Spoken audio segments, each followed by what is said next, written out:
BNP কোন বলতেছেন নিকৃষ্ট না, নিকৃষ্ট কেমন? নিকৃষ্ট তো বিএনপি থেকে তো আপনার জামাতকে নিকৃষ্ট বলবেন। জামাত একটা মতবাদকে লালন করে, এই মতবাদকে তারা প্রতিষ্ঠিত করতে চায়। আর বিএনপি যারা, এরা আওয়ামুন্নাস মানুষের মতো একটা জেনারেল শিক্ষিত কতজন মিলিয়ে একটা সংগঠন হয়েছে। এরা এই দেশকে করতে, এরা শুধু জিয়াউর রহমানের তো কোনো মতবাদ নাই, খালিদা জিয়ার তো কোনো মতবাদ নাই, এই মতবাদের উপরে কোনো রুল নাই, এই মতবাদের উপরে কোনো বই পুস্তক নাই। ওনার তো সাধারণ এই দেশীয় একটা পার্টি, যার কারণে বিএনপি তো কোনো মতবাদ লালন করে মাধ্যমে তো আপনি টোটালি কোনো ইসলাম পাবেন না।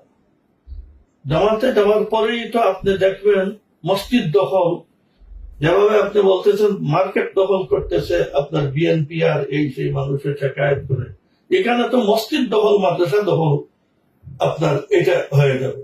তো আমি এমন মানুষের সাথে জোট করব কেন যার দখলদারি, আর দখলদারিও ক্ষেতের জমি না, মসজিদ মাদ্রাসা দখল। তো আমি এখানে যাব কোন স্বার্থে, কোন ইসলাম ওইখানে হবে? এখন যদি দেখি যে বিএনপিও কোন একটা নিজস্ব মতবাদ লালন করতেছে, তো বিএনপিকে তিরস্কার করবো।